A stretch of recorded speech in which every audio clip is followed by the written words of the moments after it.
ظرفشا ایک ایک لفظ چبا چبا کر کہتے اٹھ کر کھڑی ہوئی تھی اور پھر بنا زارب عباسی کی طرف دیکھے وہاں سے چلی گئی۔ ڈیم اٹ، تمہیں میں چھوڑوں گا نہیں۔ میں تمہیں پیار سے سمجھانا چاہ رہا تھا، مگر لگتا ہے کہ تمہیں پیار کی زبان سمجھ میں نہیں آتی۔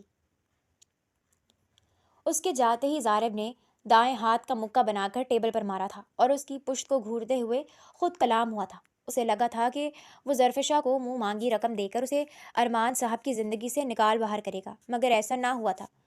ظرفشا اس کے کسی لالچ میں نہ آئی تھی۔ باہر آتے ظرفشا نے کیب بک کروائی تھی اور کیب میں بیٹھتے گہری سانس لی تھی۔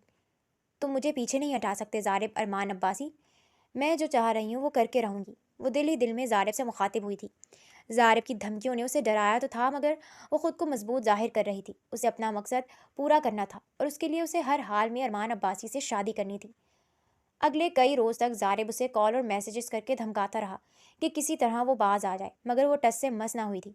زارب نے اسے ہر طرح کا لالچ دے کر دیکھ لیا تھا، لیکن وہ زارب کے کسی طرح کے لالچ میں نہ آئی تھی۔ زارب جو پر اعتماد تھا کہ وہ اس چھوٹی سی لڑکی کو جھٹ سے راستے سے ہٹا لے گا، اسی لیے اس نے اپنی ماں سے وعدہ بھی کیا تھا، مگر اب اسے اپنا یہ وعدہ پورا ہونا بھی مشکل نظر آ رہا تھا۔ پچھلے 5 دن سے ظرفشا بری طرح سے اس کا ضبط آزما چکی تھی۔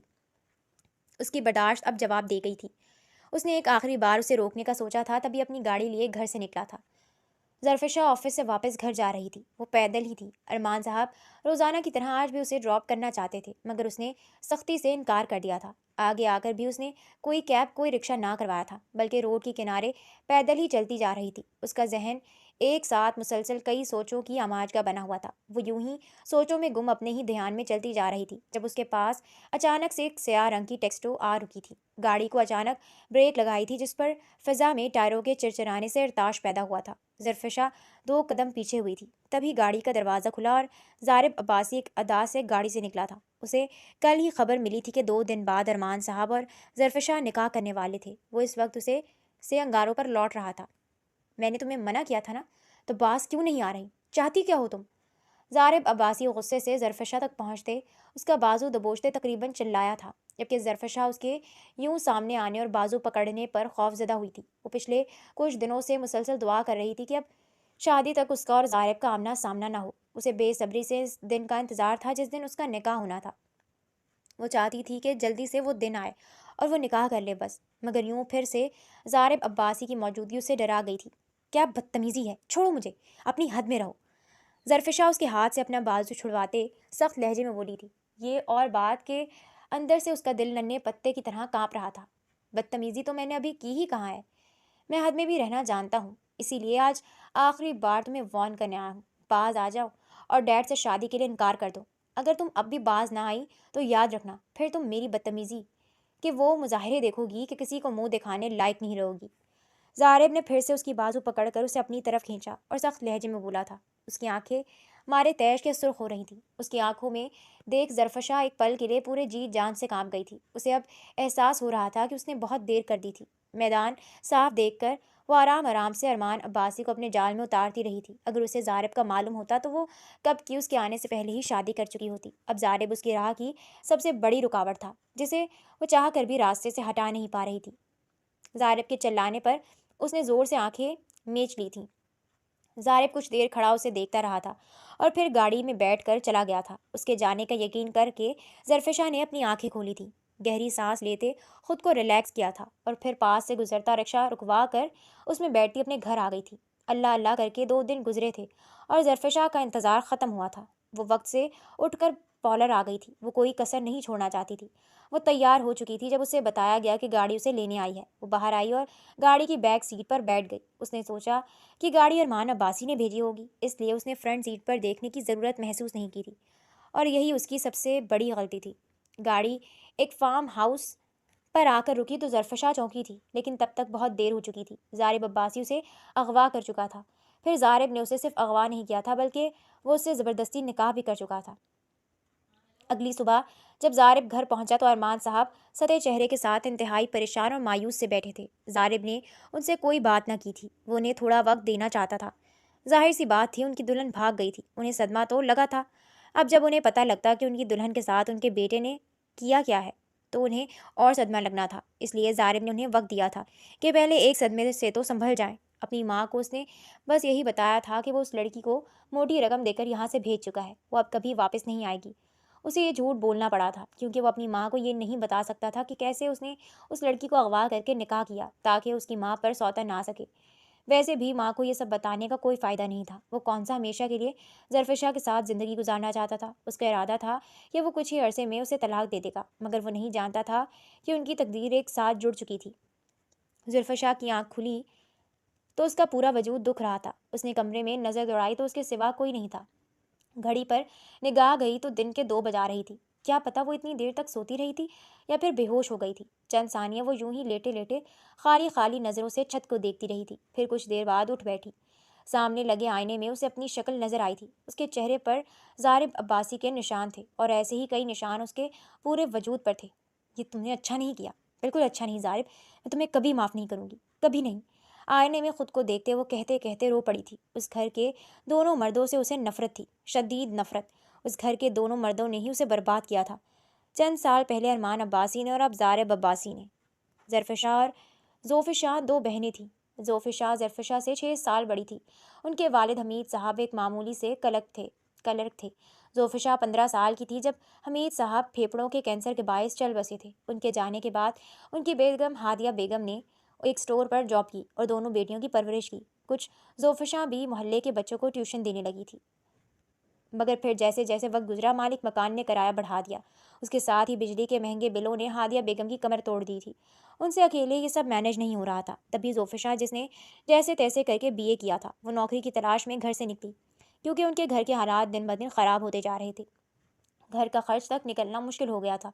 وہ 1 ہفتے تک مسلسل مختلف کمپنیوں میں انٹرویوز کے لیے جاتی رہی تھی اور پھر آخر کار ارمان انٹرپرائز کی طرف سے اسے سلیکٹ کر لیا گیا تھا۔ اس کی پرسنل سیکرٹری کی جاب تھی، تنخواہ بھی کافی اچھی تھی، لیکن کچھ وقت کے بعد زوفشا پریشان سی رہنے لگی اور دوسری جاب تلاش کرنے لگی۔ ہادیہ بیگم نے کئی بار اسے پوچھا مگر وہ ٹال جاتی۔ ایک روز وہ گھر آئی تو بری طرح سے رونے لگی۔ ہادیہ بیگم اسے دیکھ پریشان ہو گئی۔ انہوں نے اس سے پوچھا تو وہ کہنے لگی کہ اس کا باس ارمان عباسی اسے ہراساں کرتا ہے اور غلط ڈیمانڈز کرتا ہے۔ اس روز پھر اس نے یہی کیا اور زوفشا کے ساتھ زبردستی کرنے کی کوشش کی تھی، جس پر زوفشا اسے تھپڑ مار کر آئی تھی۔ اب نہ جانے وہ کیا کرے گا۔ وہ بہت خوفزدہ تھی۔ ہادیہ بیگم نے اسے تسلی دی اور کہا کہ وہ پریشان نہ ہو، سب ٹھیک ہوگا، مگر وہ نہیں جانتی تھی کہ اب کچھ ٹھیک ہونے والا نہیں تھا۔ زوفشا کا خدشہ ثابت ہوا تھا۔ اگلے روز صبح ہی زوفشا کو کمپنی کی طرف سے نوٹس ملا تھا، جس میں اسے کمپنی میں 50 لاکھ کا گھپلہ کرنے کا سنگین الزام لگایا گیا تھا۔ اس سے پیسوں کی واپسی کا مطالبہ کیا گیا تھا۔ اس کے ساتھ ہی اس کے خلاف دھوکہ دہی اور چوری کی FIR بھی کٹوا دی گئی تھی۔ اب پولیس کسی بھی وقت اسے اریسٹ کرنے آ سکتی تھی۔ ان تینوں پر تو جیسے قیامت ٹوٹ پڑی تھی۔ زوفشا روتے ہوئے اندر بھاگی تھی۔ جب تک ہادیہ بیگم اور ظرفشا اس تک پہنچی، وہ کچن کی سلیب پر پڑی تیز دھار چھری اٹھا کر اپنے بائیں ہاتھ کی کلائی پر چلا چکی تھی اور پھر ان کے دیکھتے ہی دیکھتے اس کی کلائی سے سرخ خون بھل بھل کرتا بہنے لگا۔ وہ روتے ہوئے ہادیہ بیگم سے کہنے لگی کہ امی مجھے معاف کر دے، اور پھر اپنے پورے قد سے زمیں بوس ہوئی تھی۔ ہادیہ بیگم اور ظرفشا اس تک پہنچی مگر وہ انہیں ہمیشہ کے لیے چھوڑ کر جا چکی تھی۔ ظرفشا نے اسی وقت طے کر لیا تھا کہ وہ ارمان عباسی سے بدلہ لے گی، وہ اسے برباد کر دے گی، اور پھر تب سے اس وقت تک وہ صحیح وقت کے آنے کا انتظار کر رہی تھی۔ ہادیہ بیگم اس گھر کو چھوڑ کر ظرفشا کے ساتھ ایک دوسری جگہ منتقل ہو گئی تھیں اور پھر صحیح وقت پر وہ ارمان عباسی کے آفس میں گئی تھی۔ اس سے پہلے وہ اس کے بارے میں معلومات لے چکی تھی کہ وہ کس طرح کا عیاش پسند آدمی ہے۔ اس نے اپنی طرف سے بہت اچھی پلاننگ کر لی تھی۔ وہ ارمان عباسی کو برباد کرنے کے بے حد قریب تھی کہ جب ہی ضارب عباسی آیا اور اس نے اس کی ساری پلاننگ برباد کرنے کے ساتھ ساتھ اسے بھی برباد کر دیا تھا۔ وہ نہیں جانتی تھی کہ بہن کا بدلہ لیتے لیتے وہ خود ہی یوں برباد ہو جائے گی۔ اس کی بہن نے صحیح کیا تھا۔ جب ارمان عباسی نے اس کے ساتھ غلط کرنے کی کوشش کی، اس پر الزام لگے، تو اس نے بدلہ لینے کی کوشش نہیں کی تھی۔ شاید وہ جانتی تھی کہ وہ ان لوگوں کا مقابلہ نہیں کر سکتی، تبھی تو موت کو گلے لگا لیا تھا۔ تم نے ٹھیک کیا تھا پریا، اس وقت تمہارا فیصلہ ٹھیک تھا، ظرفشا نے خود کو دیکھتے ہوئے کہا، اور پھر اگلے ہی لمحے کمرے میں ادھر ادھر دیکھتی کوئی چیز ڈھونڈنے لگی۔ اسے زیادہ تردد نہیں کرنا پڑا تھا۔ ڈریسنگ کی دراز سے ہی اسے بلیڈ مل چکا تھا۔ بلیڈ کو انریپ کرتے ظرفشا نے ایک سرد آہ خارج کی اور بلیڈ کو اپنی کلائی پر رکھا تھا۔ وہ نہیں جینا چاہتی تھی، وہ بھی مر جانا چاہتی تھی، بالکل اپنی بہن کی طرح۔ ہاں نسیمہ بولو، کچھ کھایا اس لڑکی نے؟ ضارب نے کمرے میں آتے اپنی ملازمہ کو کال کر کے پوچھا تھا، جب فارم ہاؤس پر اس نے ظرفشا کے پاس چھوڑی تھی۔ نہیں صاحب جی، وہ تو ابھی تک کمرے سے باہر ہی نہیں آئی۔ میں 3 سے 4 مرتبہ دروازے پر دستک بھی دے چکی ہوں، مگر کوئی جواب نہیں آ رہا۔ اگر آپ کہیں تو میں کمرے میں جا کر دیکھ لوں، نسیمہ نے کمرے کا بند دروازہ دیکھتے ہوئے کہا تھا اور پھر جھجکتے ہوئے پوچھا تھا، ٹھیک ہے، تم جا کر دیکھ لو، پھر مجھے بتانا، ضارب نے کہتے کال کاٹ دی تھی۔ وہ لیپ ٹاپ اٹھائے اپنا کام دیکھنے لگا تھا جب 2 ہی منٹ بعد نسیمہ کی دوبارہ کال آ گئی تھی۔ وہ بہت بوکھلائی ہوئی تھی۔ صاحب، لڑکی کی حالت تو بہت بری ہے اور شاید وہ بے ہوش بھی ہے، آپ جلدی سے آ جائیں۔ نسیمہ کی بات سنتے ظالب ایک پل کو پریشان ہوا تھا۔ یہ مجھے کیا ہو گیا؟ میں کیوں اس کی فکر کر رہا ہوں؟ اچھا ہے مر جائے۔ ظالب اٹھتے اٹھتے پھر سے بیٹھ گیا تھا اور اپنا دھیان کام کی طرف لگانے لگا، مگر وہ زیادہ دیر تک اس کا خیال ذہن سے جھٹک نہ پایا تھا۔ ظرفشا کا چہرہ بار بار اس کی آنکھوں کے سامنے آ رہا تھا، جس وجہ سے وہ کام پر توجہ نہیں دے پا رہا تھا۔ آخر جھنجھلاتے ہوئے اٹھ کھڑا ہوا تھا اور گاڑی میں بیٹھتے فارم ہاؤس کی طرف نکلا تھا۔ فارم ہاؤس پہنچ کر وہ سیدھا کمرے کی جانب ہی آیا تھا۔ جیسے ہی اس نے کمرے کا دروازہ کھولا، سامنے کا منظر اس کا ہوش اڑانے کے لیے کافی تھا۔ ظرفشا آئینے کے سامنے آنکھیں بند کیے کھڑی تھی۔ اس کے ایک ہاتھ میں بلیڈ تھا جو اپنی کلائی پر پھیرنے والی تھی۔ ظالم نے آگے بڑھتے ایک جھٹکے سے اس کے ہاتھ سے بلیڈ لے کر پھینک کر اسے اپنی طرف مڑتے اس کے چہرے پر زوردار تماچا رسید کیا تھا۔ پاگل ہو گئی ہو یا پھر دماغ خراب ہو گیا ہے؟ یہ کیا کرنے والی تھی تم؟ ظالب اس پر چلایا تھا۔ اس کے وہم و گمان میں بھی نہیں تھا کہ ظرفشا کبھی ایسا بھی کر سکتی ہے۔ کیا وہ سچ میں اس کے باپ سے پیار کرتی تھی کہ ظالب سے نکاح کرنے کے بعد وہ خود کو ختم کرنے چلی تھی؟ لیکن ایسا کیسے ہو سکتا تھا؟ ایک جوان خوبصورت لڑکی بھلا ایک بوڑھے اور شادی شدہ مرد سے محبت کیوں کر سکتی تھی؟ یہ بات کسی بھی طرح ظالب کی سمجھ میں نہیں آ رہی تھی۔ چھوڑو مجھے، مر جانے دو، مجھے زندہ نہیں رہنا، مر جانا چاہتی ہوں میں۔ تمہیں اور تمہارے باپ کو اللہ کبھی بھی معاف نہیں کرے گا۔ تم دونوں ایک جیسے ہو، تم دونوں کو سزا ملے گی، ضرور سزا ملے گی۔ اللہ ہمارا انصاف کرے گا۔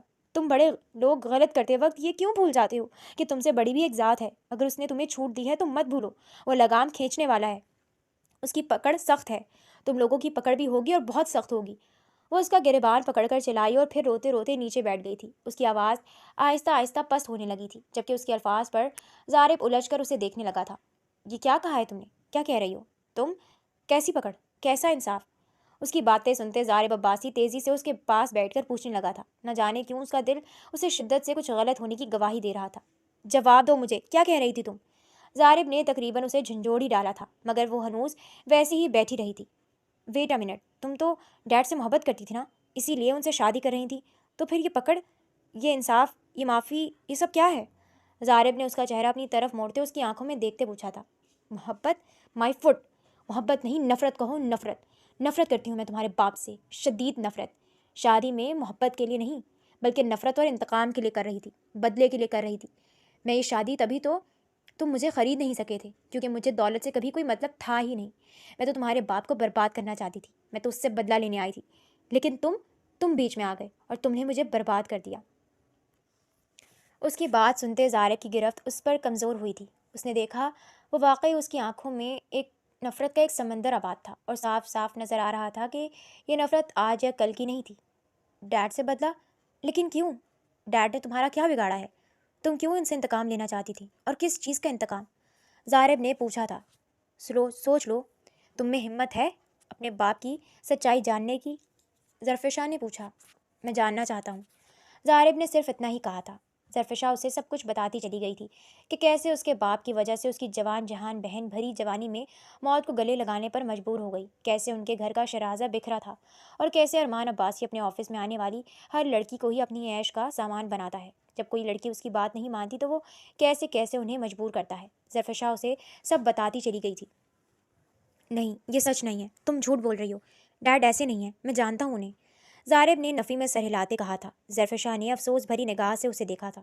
ایسا ہی ہے، اگر مجھ پر یقین نہیں ہے تو کل اپنے باپ کو بتائے بغیر اس کے آفس جا کر دیکھ لینا، وہاں چلتے پھرتے ثبوت ہیں تمہارے باپ کے خلاف، جو تمہارے باپ کے ڈر کی وجہ سے کچھ نہیں بول پا رہے۔